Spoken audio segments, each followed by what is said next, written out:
How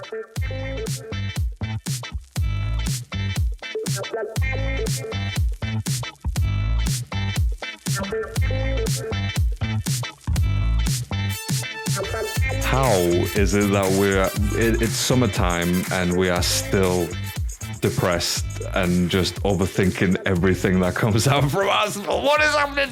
Stevie, what's going on? How you doing? How you doing? Talking to Salah, or am I talking to Loza? Yeah, well, that, bit of a resemblance there. The latter. To Salah? That's crazy. Are you Yeah. Bro, I don't have his hair. I know. Well, I'm not sure. He had a plan, didn't he? I've got maybe his hairline when he pulls it up. Got his jihadi beard. I've got the beard going on for sure, yeah, for sure. Okay, right, real quick on the beard, I let it grow out because then I could trim it and control it more. But obviously it looks like this, so I have to walk around in public looking like this. I have to walk around work looking like this. It's a lot sexier. You know, it doesn't matter. Stevie, what's going on? I know you're trying to delay the inevitable conversation that's going to happen, but unfortunately, we're going to get to it because as interesting as my jihadi beard is, what's going on? We're, yeah. Well, you know, breaking news, no news as always. And we have absolutely nothing to tell you. We've got nothing new to tell you apart from what you've just shown me there. And can you just explain to the people what you've just shown me there, Stevie? I showed you a man with dark hair, 6'1". I thought we were, done talking about me. Like, why are we still talking about me? Because it could have been used to there, and it may as well be used to there exactly. And this 6'1" person, is he by any chance of the Scandinavian persuasion, like from Denmark, say? He has a similar surname to our captain. Yeah, I know the guy. He's like, what, 31 now, is he? 31, yes. 31, yeah. Very similar age to Thomas Partey. I mean, I'm glad. I hope you're okay, by the way. I hope you're all right. I hope you're not, going to keel over on us or anything like that. Because, I don't want to put this out if that's the case, you know what I mean? No, I hope not. I've just got a few peanuts stuck in the throat. And he means literal peanuts, people. All right, get your head at your ass. Anyways, I'm glad that you brought up Thomas Partey. Well, do you know what? I'm just gonna let him die in peace. Yeah, I'm gonna let him die in peace. So I'm just gonna mute him there real quick until he's all right. But I'm glad that you mentioned Thomas Partey, to be honest, because only recent. Like literally last couple of days, the news has broken out that negotiations weren't moving on, and then it looks like, or most likely, that he will leave by the end of June. Now, my feelings on Thomas Partey and what we said at the season review episode, where I said we need to keep him. Basically, that's a player that we definitely need to keep at least for another season. 2 would be excellent, but at least another season we need to keep him just to make sure everyone's bedded in. But unfortunately, it's our club, and what our club does is complete opposite of what we think and what's the normal thing to do, and the sort of where you need to put some resources towards. No, they do the complete opposite of that, and don't offer him what he wants. So basically means we are going to lose a very, very good player, and especially last season, I thought he was excellent in midfield. Shout for one of our players of the season, maybe like 4th or something like that. But yeah, unfortunately, that's not what's happening. Welcome to Arsenal. Welcome to the shithole. Yeah. No, I agree completely with what you're saying. He was without doubt our best, or one of the best players last season, and I'm struggling to see Norgaard's where I know he's not going to be a first starter because obviously Superman he gets in, but I was just looking at Partey's stats and I was quite surprised really, because I thought he'd played less than what he'd actually played. And last season was his best. He played 35 games, 4 goals, 2 assists. The season before, 23-24, he played 14 games, which is pretty shit. I think that's what a lot of that's poor. a lot of fans remember the fact that we think, oh, well, he's kind of injury prone. 22-23, he played 33 games. And when it's his first season, he played 24. Second season, 24. So it was only really the 23-24 season where he was very, very injury prone. A lot of people do say, oh, like his stats are this, his stats are that. But, what a player on his day. He is probably better than... it's tricky to say because he links play so well. He linked play, because he's not going to play for us again. He linked play from the back to the front so well. And he was probably our best midfielder for the last 5. It has been our best for the last 5 years. I know Rice has been really good last season and the season before, but him and Partey, wow, Rice and Partey, what a midfield that was. Yeah. With Partey, I mean, yeah, obviously, I know you're saying, it was only the 23-24 season where he was most injury prone, but even the 2 seasons before that, he was similar type of, basically he was brought in to be a player who can go potentially a full season, like 38 matches at the very least in a season. Across all competitions, but I'm just using 38 because obviously the Premier League. But that's what he was brought in for. But unfortunately, all those seasons, up until even including the last season that obviously that's just finished, he always had that injury proneness about him where it was always going to hamper a certain part of the season, whether it's going to be at the beginning, obviously, and whatever it is.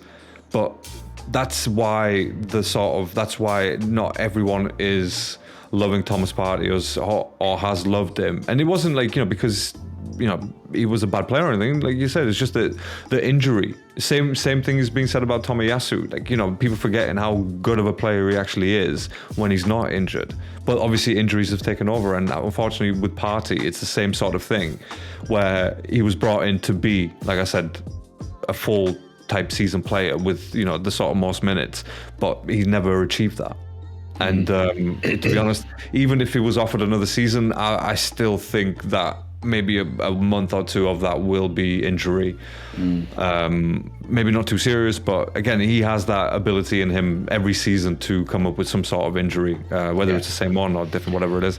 So I can understand why not everyone is as sad about the Partey, Partey not re-signing. But at the same time, like you said, when he's not on his day, shit, he is one of our best players and one of the best midfielders in the Premier League, to be honest. He can control that midfield very well, but yeah, he never reached that full potential with us, at least, where we could see that and appreciate that fully. So yeah, again, maybe he's asking for too much money for what he does. That would be a bit unreasonable from his end, because of all the reasons that we've just discussed about his injury and stuff like that. But if it's just a case where Arsenal didn't offer him another contract, whatever the payments may be, sort of thing, then yeah, that's a whole different conversation where that is a mistake. But if he's looking for the payout, then yeah, maybe Saudi's going to come and grab him on some crazy wages, whatever it is, because obviously he's going to be a free agent. I don't know. Maybe a City will bring him in just to be like, fuck you, Arteta. If they do that, again, this has not been discussed anywhere. This is literally just massive hypothetical. But if that happens, then yeah, that's a massive fuck you. It's like, shit, I've come to win. Then that's a real sign that, shit, it's not really working behind the scenes. But anyway, so Thomas Partey potentially out. We say 90% out. Yeah. I think the reports I've read, and if you've read the same, that we've offered him a year's contract and he wanted 2, which is something that they could potentially just put out there to appease the fans. I don't know. I do think that Arteta likes... I don't think he dislikes Partey, but I think he likes players that don't have any baggage. And I did feel as though the last 2 seasons of Partey, wherever we went, he was getting quite a lot of abuse, whether that's on the off-field, incidents that's been going on. You kind of got that feeling that everyone knew what was going on, and I think that's played in Arteta's mind. That's why I think that you wanted to offer him a year and he wanted 2 possibly. But with the Norgaard, Norgaard. You mixed both names there. Yeah. Love it. I'm sure that's a player somewhere, by the way. I'm sure it is.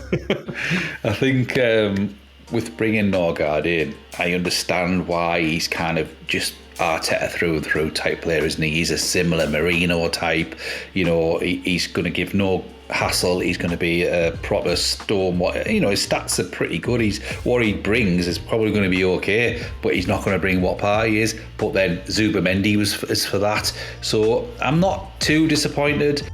Because obviously, I think it's the underwhelming aspect of, fuck me, where is Rodrigo, Rodgers, Šeško?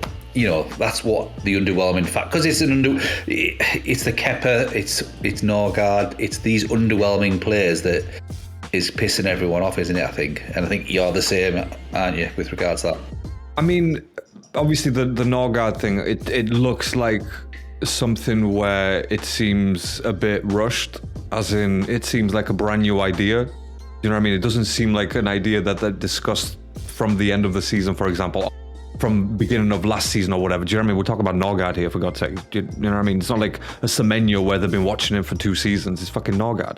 So to me, it sounds like it's a rushed decision because of the whole, they knew what Thomas Partey was about to do sort of thing, where they were like, he doesn't seem happy. We need at least a replacement. A replacement for Partey. I'm not saying a like for like, but if Zubamendi's coming in, which is going to take the first, starting 11, then we need someone who can come in for that, can come in as a substitute, potentially. Well, it's for Jorginho, isn't he? I think that's where they're looking at bringing someone like Norgaard in. I don't think it's a replacement for Partey. So Zubamendi is like you say. So I'm not too disheartened by that. It's just the underwhelming of where's the attack, whether they're building from the back first. Who knows? Maybe that's what they are doing. I don't know, but it is kind of worrying. I was listening to Darren Bent on TalkSport earlier. I don't know if you heard it, and he's getting frustrated. A lot of even ex-pros, people that aren't fans, people that are fans, they're all like us, and it's like, what the fuck's going on? Yeah.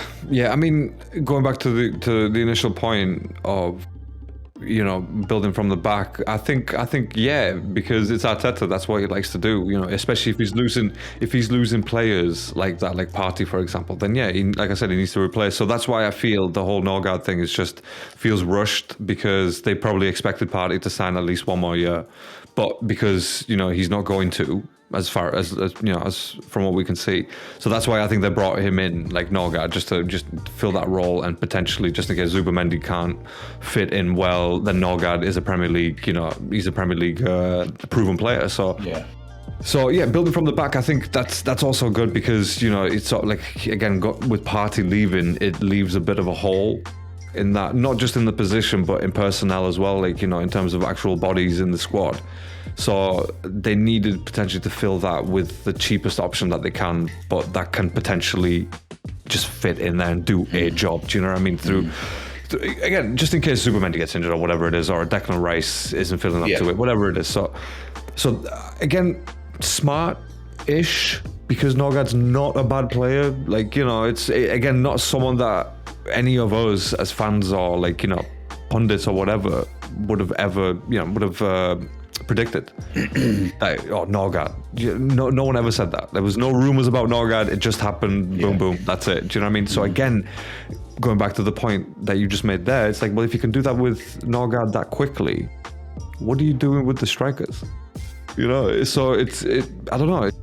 It's weird sort of juxtaposition of the club. It's like I think it's just the way we do things, don't we? It's like the element of surprise. It's always the unexpected. Like I think when Ozil signed, that was unexpected. That was unexpected. Yeah. But with regards Norgaard, I'm not. I think he'll be a decent player. Do you know what I've seen of him? He's okay. He's not.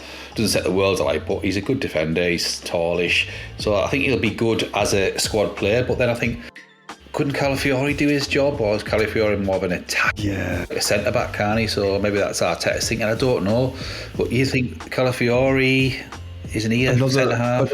Another problem with Calafiori is same issue with Thomas Partey. injury prone. That's Massively. again, that's a problem. That's an issue that Arteta obviously will slowly try to push away from the club, where players like Calafiori and obviously Zinchenko's potentially leaving, or has he left? He hasn't confirmed yet. Potential, isn't it? Potentially leaving to AC Milan. So again, these types of players, like obviously a Jesus, for example, he wants to get rid of these players because he doesn't want that around the squad anymore. Again, he doesn't want to have that weak sort of failure point of, I've got 5 players who are completely injury prone. Tomiyasu. Again, as much as I don't want to see him leave, but unfortunately, once he gets better and starts getting a few more minutes, then it's time to shift him on, because there's no point hanging on to those players. This nostalgia and sort of, the passion for the club, it doesn't, I don't care about that anymore in terms of, but we've got these very good players, these are good players. Okay, but they're not great players. They're not like Dogs, for example. Do you know what I mean? They're not the sort of fighters that we need. So yeah, I think, strengthening, and then hopefully something happens in the front. I don't know anymore, because nothing's changed on that front. There's no point really.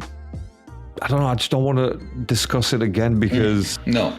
There is nothing. There's absolutely nothing. No. It's rumors are just getting recycled and recycled constantly. Every rumor is it's the Sesko or the Gyökeres. It's everything's recycled, or this has changed, and now he wants a buyout a clause in his contract, etc., etc. And Gyökeres is now he's going on strike to force a move. It's just recycled. But just quickly, Gone. Yes. We've got a new thing now. We've got obviously a few people.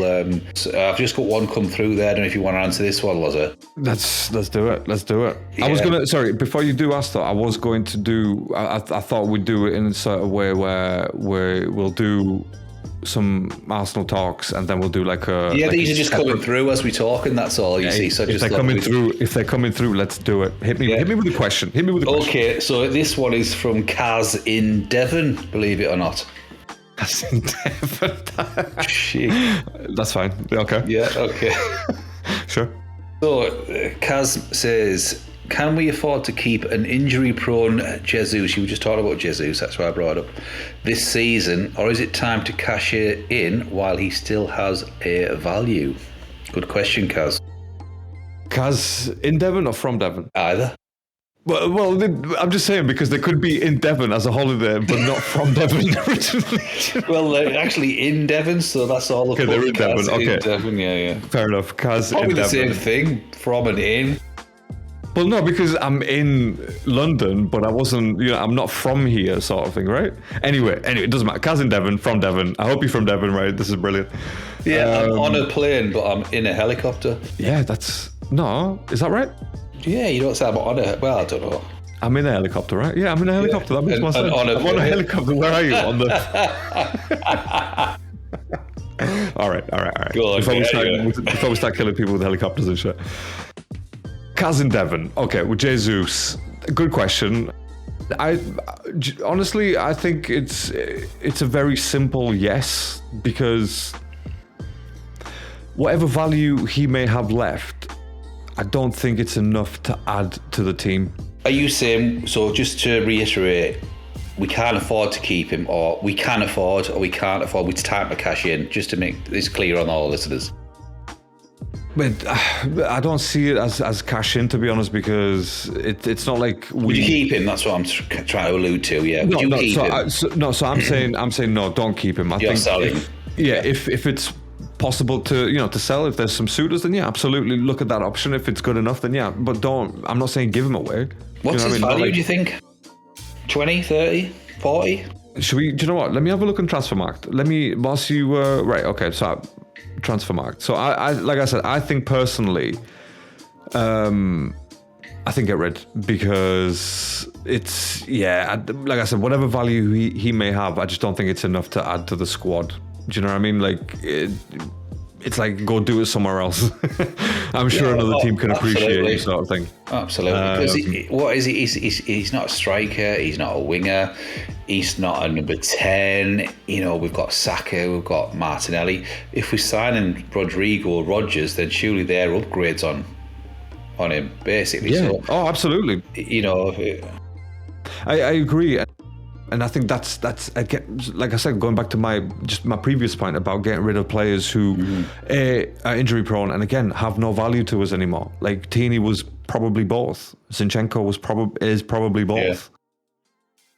Yeah. Jesus, I think more of the injury proneness. Like I said, just time to get rid of those players and not have that worry. Yeah. But Transfermarkt actually put him at 32 million. Yeah, that's probably about right, isn't it? We paid, what, 45 for him?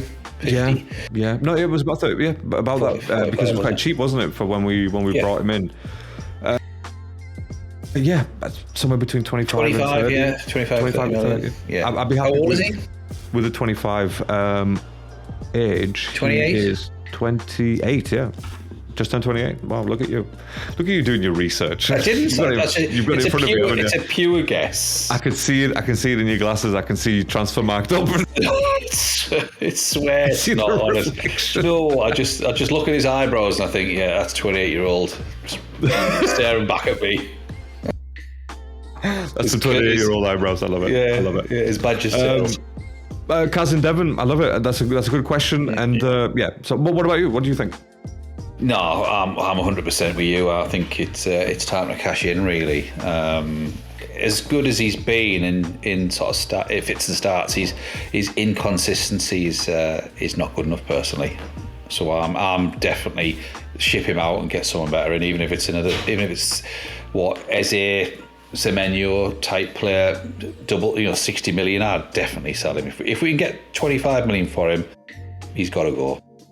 Seriously, it's horrible. It doesn't sound nice, but he's been injury prone quite a lot, hasn't he? And we can't afford that.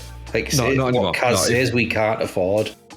We can't be that team anymore. We can't just keep players for goodwill. It's like, I'm sorry, but it's cutthroat, and teams that are winning the cutthroat. And Liverpool maybe not in that example because they're actually a quite decent team. Do you know what I mean? Like as an organisation, they're not too bad in comparison to the rest. Us in Liverpool, we're quite similar in that regard because of our owners. But, the rest of them, Chelsea's and the Cities and the Uniteds, they're cutthroat. No loyalty is there. No, there's no loyalty. I don't think that's a bad thing being cutthroat though, because I sometimes think if you are harsh with your players and there's no loyalty, sometimes that breeds success. I agree. You know what I mean? Yeah. Because there's no sentiment and things like that, and loyalty. Winners, it doesn't make a player 2 years down the line. Saudi could come in for them. You might think, I've looked after you. Like the same with Tomiyasu. I know that we spoke about at the end of the season. I think it's time to cash it on him personally. I think he's too injury prone and he's not going to change. Yeah. So if we get 10 million for him, bosh. See you later.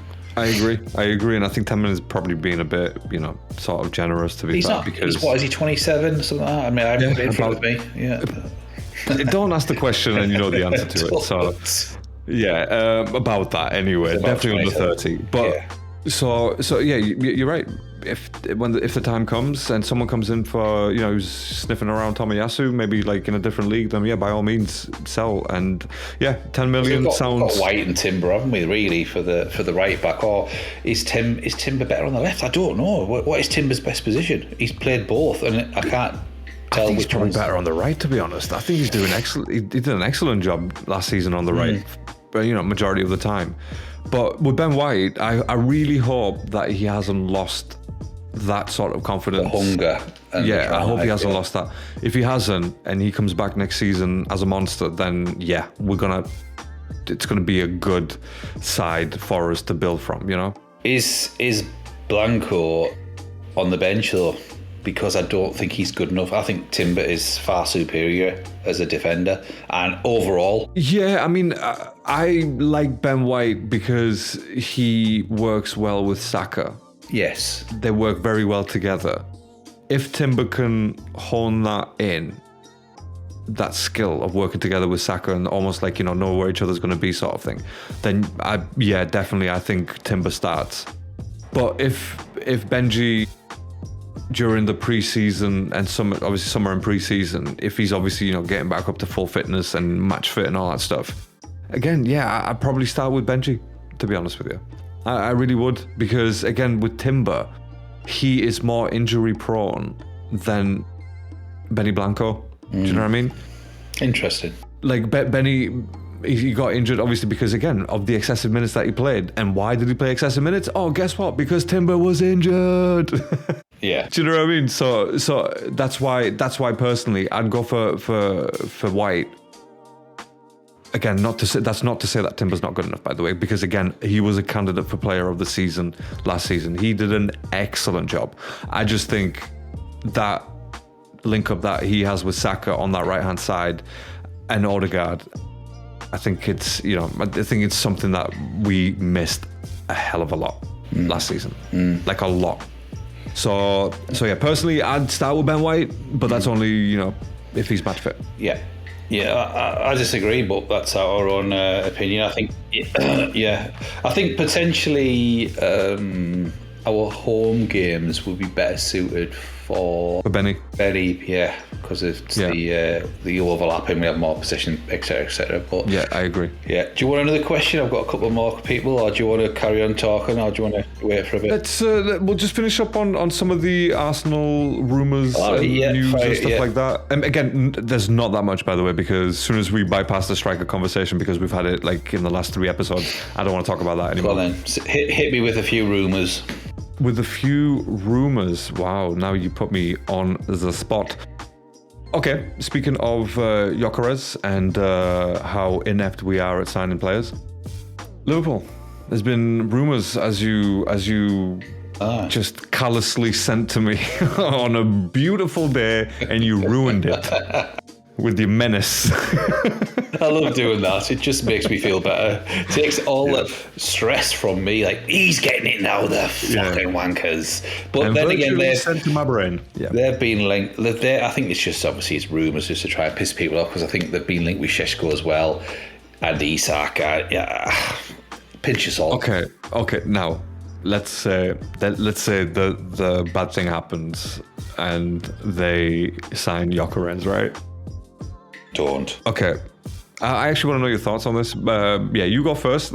Yeah, well, so, it's simple, really. If they sign Gyökeres, I'm not watching the Premiership anymore. I really aren't watching it. That was so much more beautiful than I expected.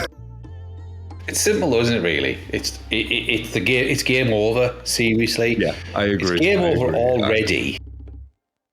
But someone like that, I would be done completely. I'm already done, and I'm flat. I'm like, what's his face? That guy that's what's he called? He's a famous Arsenal fan. Always on the TV. I can't remember his name now. Piers. Morgan. Yeah, he says as it is. Sometimes he gets on your tits, but he kind of speaks for us all, doesn't he? He does speak for us. He says shit that we're afraid to say. Yeah, that's a fair point. And I'm just hoping that like someone in the Arsenal hierarchy are listening, because it's a fan speaking, isn't it? I think you're right, because that would be the biggest slap in the face if Liverpool managed to bring Gyökeres in, just swooping in like that. And the thing is, yes, there is no loyalty. Gyökeres is not going to wait around for a potential Arsenal will they won't they situation. Get the fuck out of here. Liverpool coming in, current champions. Yes, I'll do it. Starting 11, yes, I'll do it. And I wouldn't blame him. I honestly would not blame him. That would be a fucking excellent decision on his part if he did that. And if it turned out that we never even had a conversation with him, then it's... What is the point? What is the point of speculating? You know what I mean? And I vow it, that next season, if Liverpool have signed Gyökeres next season, right, we will not discuss transfers throughout the whole summer. Not one single rumor, not one news, none of that. No, it's not happening. It's just pointless, isn't it? It's not happening. So yeah, screw that. But yeah, so that was pretty much my only big rumor really. I just wanted to get your take on it. But otherwise, mate, like I said, and like you said, and like everyone else has said, there's fuck all happening. So should we? Should we get into some questions? We'll do some questions. Have you got any for me, or? I've got one question for you. Yeah, I think you'll find this funny. From Mikkel's. What the fuck does that say? Mikkel's hairy foot. All right, I don't care anymore. This is from our Discord, by the way. So I'm not even gonna judge the names. Whatever. So anyway, he says, or they say, right? So we don't know what's gonna. I like it. Don't want to get cancelled. Come on then. Has anyone done a deep dive on Arteta's hairline evolution since 2020? I think he's got better growth stats than Martin Odegaard. I love it. Is that a question or a statement? But the question is, has anyone done a deep dive on Arteta's hairline evolution? And then the statement is, I think he's got... Well, I don't really know what to say to that one. Okay, that's actually pretty good. That's a good question. Yeah, we should move on, eh? I think we should be talking about his just for men. Well, no, wait, hold on. In Lego, don't you get like some sort of measuring tape or anything like that? Just go put that on his head. Yeah, it's. I'll be honest. I'm not the guy to talk about anyone's hairline, so let's just move away from that question. 100%. It is pretty good, man, isn't it? That's a good question. It's a full evolution sort of Steven Gerrard. I mean, yeah, we could probably measure it, couldn't we? I don't know, like 4 inches or something, stuff like that, from the eyebrow to the hairline. Has he even moved? Big. I think it was from here, wasn't it? Like from the top of the eyebrows, like arcing over. Yeah, but he's gone grey though. He's getting grey. Sorry, but yeah, his hairline is crazy. It's fantastic. All right, okay. Do you want to ask a question? We'll take turns. You're not going to beat that one. This is a quick one. It's from Eddie. You're not going to beat that one. And he's from Milton Keynes. I like it. Okay, now, man. What are these callers? Listen, are you ready? No, but go on. You like this one? I like it. Go on. So, is Delap Ozil's younger brother? That's a good one. Next time you look at Delap's face. Yeah, no, I know exactly what you mean. I think a distant cousin wouldn't be too far fetched. Yeah, possibly. I can see that happening. Or is Ozil Delap's younger brother? Who knows? Yeah. That's honestly that's a good one. That's a good one. Is Ozil younger and then Delap? Anyway, there's one more. Thanks, Eddie. Actually, there's a couple more, but I won't. You can ask a question. So this is from Michael. Away the lads from Gunanduna Toon. Is top 4 our best hope? Fucking hell, some Geordie guys supporting Arsenal. That's crazy. It is mental, isn't it? He must be crazy. He actually is in London, but he is from Newcastle. Ah, see, there you go. Yeah, going back to my original point. Yes, Top 4. No, I think it can't last forever. Obviously, being second, we can't do a 4th year in a row, can we? I think Michael's got a good point, to be fair, because I think it's on everyone's tongues, minds, lips, whatever, because we haven't made any significant signings. It's top 4 because everyone else will potentially be making signings and potentially be better. And are we just going to be happy with what we've got with Havertz, Martinelli, Saka? And if so, is top 4 our only hope? Because I think if it stays like that, then we sign Zubimendi and Norgaard, then top 4 is our only hope. Seriously? Yeah, if those are the only signings, yeah, I agree. I don't see challenging if we haven't made significant additions to the squad. Yeah, that goes without saying. And again, a good question because it makes you think, how impactful the forward signings or potential forward signings are going to be, not only to the physical title race, but even like, you know, emotionally and mentally, not just for the players, but even for the fans, you know, it sort of builds us up. It's like, yeah, let's go, you know, next season, let's do it. But right now, you know, I don't want next season to start. Like, as you've alluded to just previously, it's like, you know, you're not going to watch it if they do some dumb shit, like let Gyökeres go, for example, to Liverpool. But yeah, I don't think I'm going to be that cynical where to say top 4 is the only hope. I genuinely think we will win something next season. I'm not going to specify details of what and when and how, but I think we will win something. And all I will say to that is, real quick, I really hope it's not just the Carabao Cup. Yeah. Well, I was going to say, is the Carabao Cup or the FA Cup enough? FA Cup, I can kind of get on board with if we're second and again, we go to the semis again at the Champions League and we win the FA Cup. I think that's a pretty successful season. But successful because it's a trophy, it's silverware. That's the only reason. But yes, personally, I will never, that cup will never satisfy my need of a Premier League or a Champions League. Like, for me personally, I can't speak for all the fans, I can't speak for myself, but for me personally, once either one of those titles is achieved, or both, or whatever, then I will say, yes, that is a successful team. Until then, near success.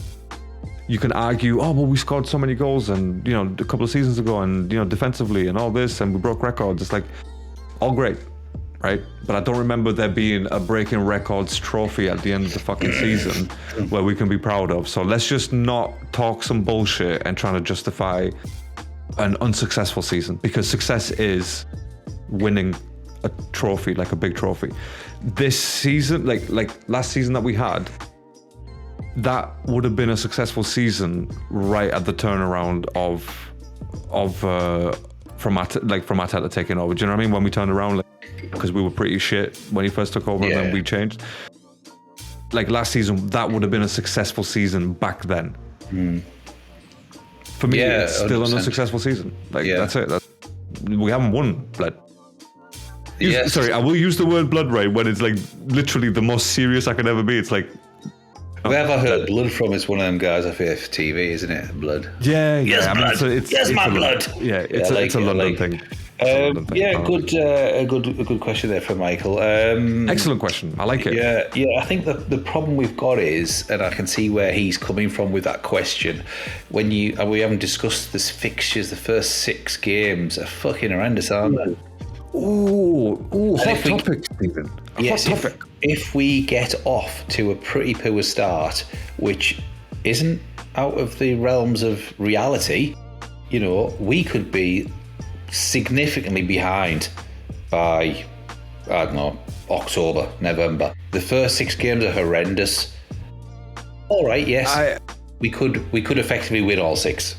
We could, but at this moment in time, how it stands, I know you're itching to get in, but to me, if we don't make any significant signings in the next 2 or 3 weeks to get onto this bloody July, what's it called, the tour of Japan or wherever we're going. Yeah. Forget it. Okay, I will say this, where unfortunately that's just the way that's fallen now. It's as though it's been. I know. Everyone's against us, and it's like everyone was against us last season.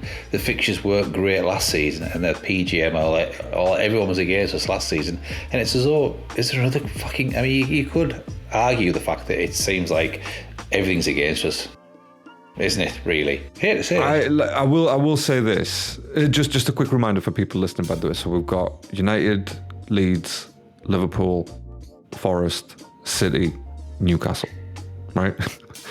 Those are 6 fixtures, 6 fixtures right at the beginning of the season. Now, I will say this, right? Go on. You got your hand up. I respect that. Just quickly, just while you're talking about it, will you try and give your predictions for how many will win, how many points we'll get, etc. as you're talking along? Sorry, I won't interrupt you again. So there's 6 matches, total of what, 18 points? Yes. Man United away, what do you think to that? Do we want to do this now, by the way? Yeah, you may as well. While we're Yeah, okay, let's do this now. Okay. All right, so Man United away, first game of the season. I think we're going to win that match. I think we're going to win. I think we'll get a 2-0. Do you know what? I don't want to do scores. I don't want to do scores because I don't know. Just go win or draw. Though. Okay, win, draw, so I'm gonna go win for against United. Okay, that's 3 points. That's 3 points. Yeah. Against Leeds at home, that's a tricky team. They've just come up. I think I'm gonna go for a win, but it's not gonna be as easy as like relegated team. Like nah, mate. Like that's Leeds. You know they do some shit to us all the time. So I'm gonna go win. So that's 6 points, right? Liverpool, genuinely, as soon as I look at this fixture, right, I can see a draw here. But that all depends on who they've signed and who we've signed. So again, we're not going to go into scores, but no. I think that's a draw. Okay. Looking at that. So right now, that's what, 7 points, right? 7 points. Forest at home. Oof. I think do you know what? I think that's probably another draw there as well. Again, they're a tricky team. Every time we play them, yes, sometimes we do battle them, but other times they can be very, very difficult to win. And again, at home, yes, we should have the advantage, but I think I'm going to go draw on that one. I think we'll score, but then by the end they'll come back somehow. So that's 8. Yeah. And against City, I'll be honest, I look at that and first thing that pops into my head is that's a loss. Right, that's a loss, I'm afraid. And I'm going to say the same for Newcastle as well. Next 2 matches are going to be losses. So that's 8 points. Okay, let me quickly go. Man U away, I'm saying 1 point. Leeds at home, 3, that's 4 points. Yeah. Liverpool away, again, get beat. That's 4 points. Who's the next one? Forest at home. I think we might win. So that's 3, 4, 5. Man City, is that the next one? Yeah. Man City, draw. At home. Draw. That's a draw, okay. So is that 6? 6. Newcastle away. Yeah. Beat. Yeah.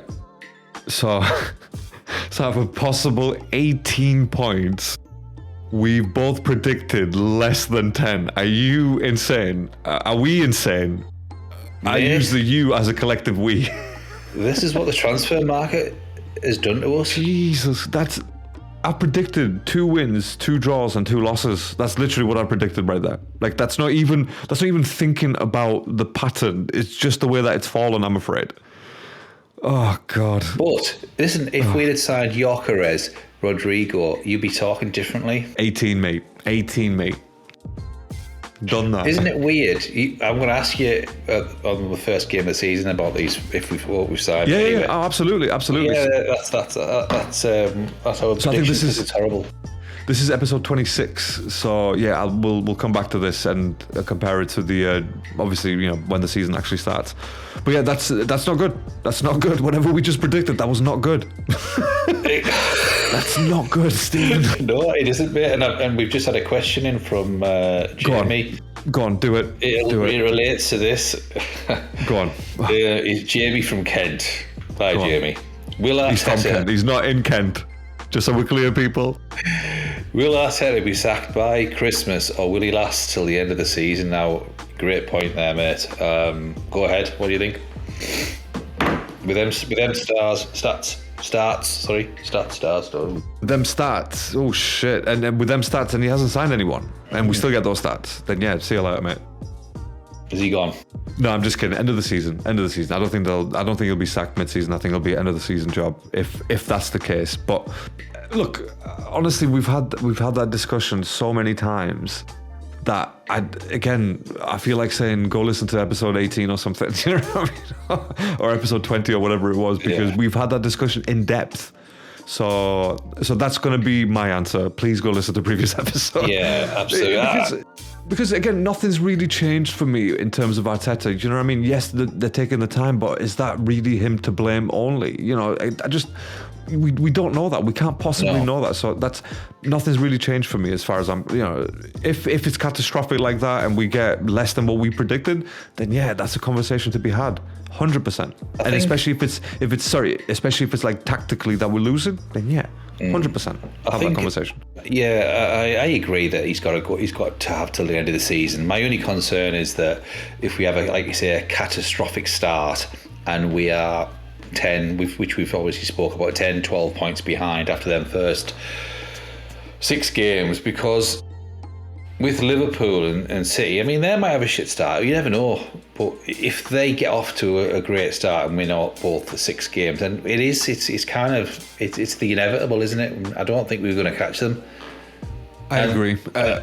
Sorry, go on. I do think that questions will be asked, whether it's Christmas or whether it's the end of the season. The pressure is going to be so high this season, and I do think that 100%. a lot of talk will be focused on him because of where we finished the last 3 seasons. But if we sign the players that we're all wanting, all clamouring for, then he will get to the end of the season because he'll potentially have the time to turn it around. But it all depends on these next few weeks. Yeah, I think that's perfectly said, to be fair. And until that day, hopefully that day never comes, and we're off to a great start. But if that day comes, then yeah, absolutely, we'll have that conversation. Not just us as fans, obviously the actual board, and what needs to change and what's actually going on. So, look, all right, I'll tell you what, we'll close up with a couple more questions. They're a bit more lighthearted. So, let me go on. No, please. No, you've got a good one for me. I know you have. Okay, so right.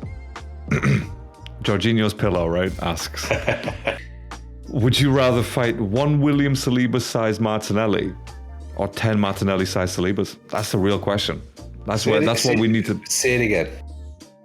So Jorginho's pillow asks, right, would you rather fight 1 William Saliba-sized Martinelli or 10 Martinelli-sized Salibas? Well, 1 person rather than 10. It's pretty obvious, because yeah. Obviously, I'm guessing that's playing on obviously how big Saliba actually is. So yeah, that's a fair point. Yeah. But yeah, I would still fight 10 Martinelli-sized Salibas. The one giant-looking Saliba Martinelli hybrid. I'm all right, thanks, mate. Do you know what I mean? Power and speed. No, thanks, mate. Jorginho's pillow, yeah, I like it. Jorginho's pillow. That's a good one, actually. Yeah, I'll remember that for next time. Okay, I've got another one for you. Go on then. This is from Flair Over Function. All right. And they say, so going on Martinelli, by the way, because we're on that topic now, apparently. Martinelli isn't progressing. He's still just pace and vibes, right? True, Which is, yeah. If we had any ruthlessness, he'd be benched for a proper goal threat. Sorry, does that mean that they will... Sorry, is that under the assumption that we have... I'm doing my Jesus look. My 28-year-old Jesus. Love it. Like, this whole thing going on, yeah. Love it. That's brilliant. And he's always looking like that. Like, huh? Why me? Why always me? Oh yeah, Martinelli, bloody hell. He's kind of like the roadrunner, isn't he? Me, always head down, load of pace, but going nowhere. If Rodrigo comes in, or a Leao, for example, I know that's just left field, but would you, if you were the manager, would you be ruthless enough just to bench him, even though he has been your starter, really, hasn't he, throughout the whole season? I know Trossard's been in and out of there, but Martinelli's essentially been the starting left wing. So would you be ruthless and just bench him for a new player? Do you know, this is controversial, but I'm more of a Martinelli fan than Trossard, purely down to the fact is we've got a lot of similar players to Trossard. Yes, I know he's quite skillful, technical, this, that and the other, but he isn't as quick, and Martinelli's defensive works better. So I would be inclined to keep Martinelli and offload Trossard. That's my opinion. But that's just purely down to the fact that we've got the Wanieris, we've got other similar players in that position. Whereas as Martinelli is always a bit of a headless chicken. I'd rather keep him because he's someone to come on with pace. You know what I mean? He's not the... Yeah. But I mean, obviously with Trossard, that's fair enough. You know, if it's something that we can do and you know make get some money in for him, then brilliant, let's do that. But I'm saying like in terms of Martinelli, because he's been such an integral part of the team, like in the last 3 seasons. If you brought in a Rodrigo or a I don't know, ex fucking whoever player in this position, would you be ruthless enough to drop Martinelli just from the beginning and just be like, right, you're benched? You have Like, to be. are you at that level? Because I like Martinelli as well, and I really wanted him to do well, and I still think he can do well. But I don't know, obviously, how much work he's putting in behind the scenes. So that's the real question, isn't it? Like, you know, like, would you be ruthless enough to be like, well, I know you've been a big part of the team, but shit, bro, like, you know, this could be a potential upgrade. Like, would you be that ruthless? Yeah, you've got to be. You got to be, right? I think you do, and it goes back to what we discussed just a bit earlier on in the episode about that lack of ruthlessness that we have. You know, where we're scared of like, oh, we need to make all the players happy. It's like, fuck that. Do you know what I mean? This is I mean, this is what could define Arteta's legacy, really. If he's ruthless and he gets the job done, and he gets over the line. If he's not ruthless and we don't get over the line, then that could come back, you know, and that could be what everyone remembers him as. You know, he doesn't drop Havertz, he doesn't drop Norgaard, he doesn't drop Martinelli or whoever it is at that time. If we don't win anything, it could be classed as because he wasn't ruthless enough. Whereas if he was ruthless and we do win something, it's like, wow, he did it, and that's why he's a good manager. But I don't know. Until it happens, yeah. I know what you mean. Yeah, I don't think that's something that he would do, to be honest with you. Yeah, like you say, this is the issue we've got with Havertz. And moving on, I've got a question from somebody.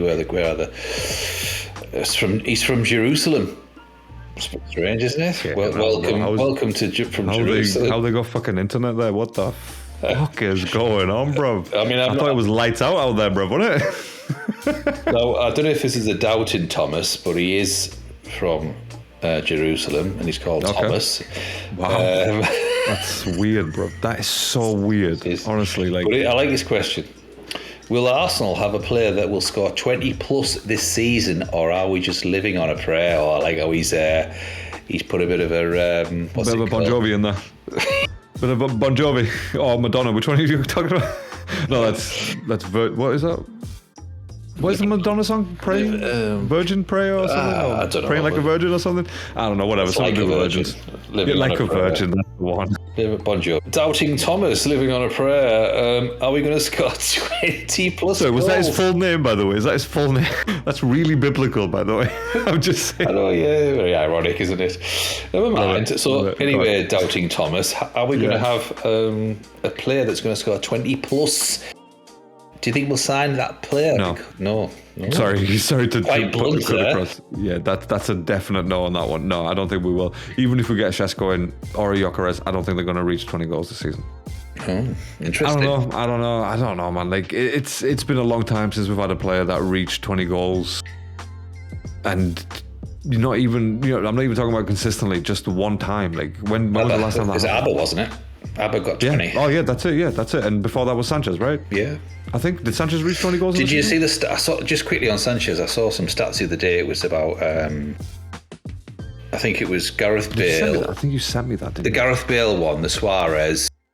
Yes, and Sanchez did it all in less games or something like that. No, it was something like it was one season. It was something like 47 goals and assists. It was the most out of everyone. Wow, what a player he was, mate. Honest. Oh man, that was some of the best moments of my Arsenal watching life, to be honest with you. It was brilliant just watching that guy play. And again, because I like Barcelona and we followed Barcelona with my dad, when we found out that obviously he was coming to Arsenal, we were like, what the fuck? Yeah. and again, he wasn't even at his peak with us, was he? He was at his peak at Barca, but he was fucking incredible for us.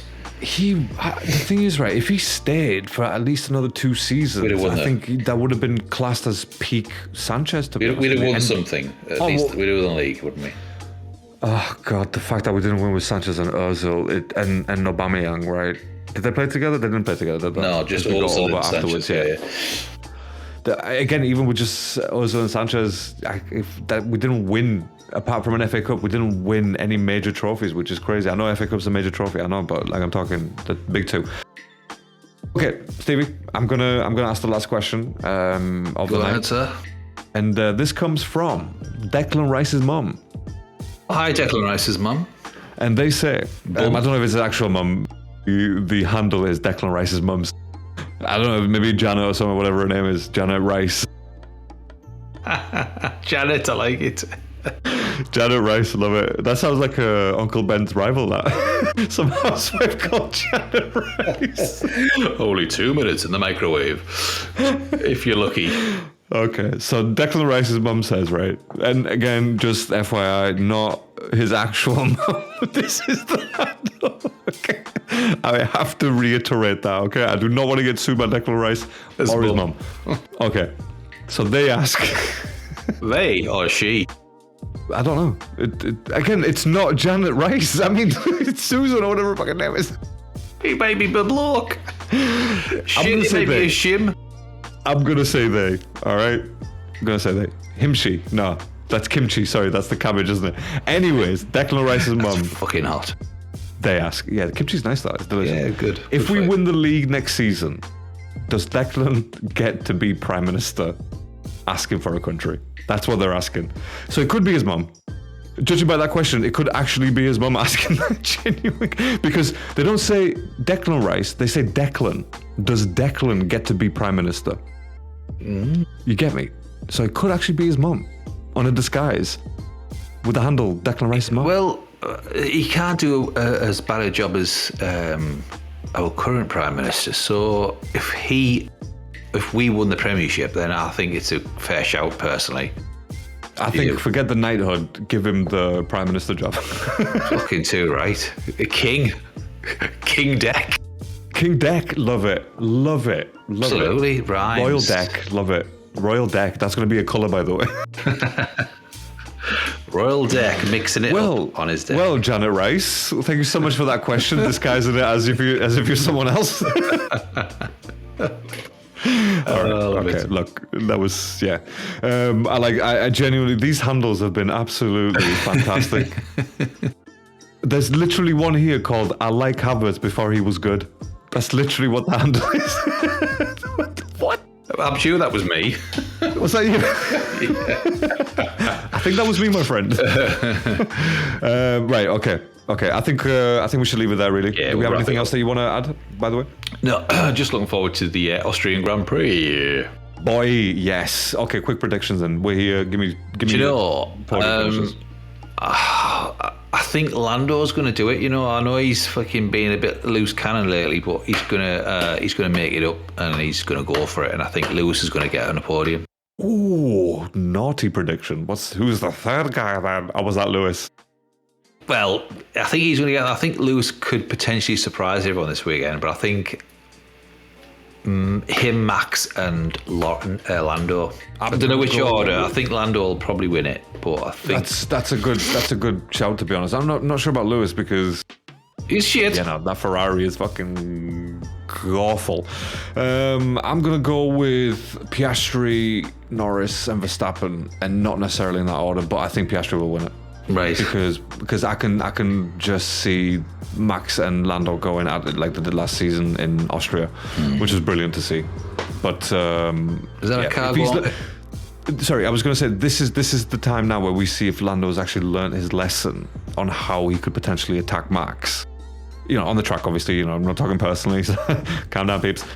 Lando fangirls and whatnot, but yeah. So I think those are my podium finishes. As much as I would love to include a Ferrari, I think it's just it was just the hope more than anything. A bit like hoping for a striker of some sort. It's just the hope, isn't it? Yeah. There's always that hope. And again, you never know because Ferrari have surprised us. Maybe once in the last 3 races. 5 years. Yeah, maybe. That was that podium finish. That what was it? Not last race before, where obviously Leclerc finished third because of Max. No, because that was when Max got when he attacked George basically. Yes. Spain. I think it was Spain, wasn't it? So he finished third there, but that was the only surprise really that they were actually close to it. But apart from that, I don't know, man. But yeah, that's my top my podiums. But we will discuss that. Just a quick one next week. Yes, sir. Before you do depart, yes. Have you got any interest in the Formula One movie with Brad Pitt? I want to watch it. Yes, I do want to watch It's out. Was it the premiere last night or something like that? I think 4th, yeah, I think it was last night. Yeah, was that 24th? Yeah. So, Yeah. oh no, sorry, it's tonight, 25th. Is it premiere tonight? Is it? But I think the premiere's tonight. Yeah, I'm sure it says 25th, or maybe last night was the sort of the special premiere Unveiling, that they yeah. have. Yeah, and then obviously they do. Anyway, yes. To answer that question, I want to watch that movie. Yeah, I was listening to. It's actually you go on, it's sorry. actually got some good ratings as well. Yeah, So- I was listening to them on Radio 1 this morning on the way to work, and they were talking to Brad and what's the black guy called? I can't remember his name now. But he was in Snowfall. I don't know if you've seen it. He's a really, really good actor. He's like the black guy who plays like alongside him. I can't remember his name, but I'm going to find out right now. But it was good crack what they were talking about this morning. So he apparently... Damson Idris. That's right, yeah. But Brad apparently he'd been training for 4 years, believe it or not. He'd been driving. I think he drove Lando's car, the 23 car. And he said he'd got to. They asking him if he got to 200 mile an hour. He said I didn't. He said I missed out by 3, so 197 mile per hour. Wow, that's impressive. They didn't sleep for like 2 nights or something daft like that after driving it. Wow, what an experience!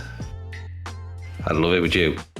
Oh mate, with all my honestly, I think I've said said this to you before, that even if they turn the engine down, obviously so it's not max capacity, then yeah, I would still fucking love to drive that thing around 100%. The thing is, any of them, even if you put me in a fucking Haas or a Kick Sauber, I don't care.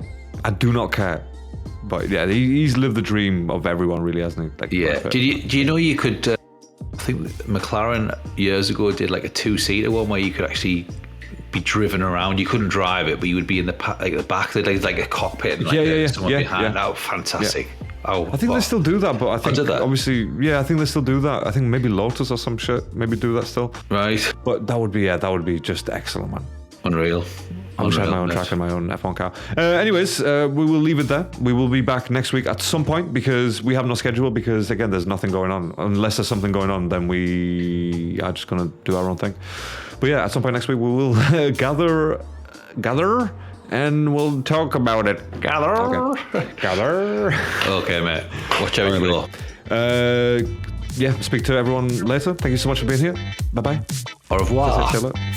Easy.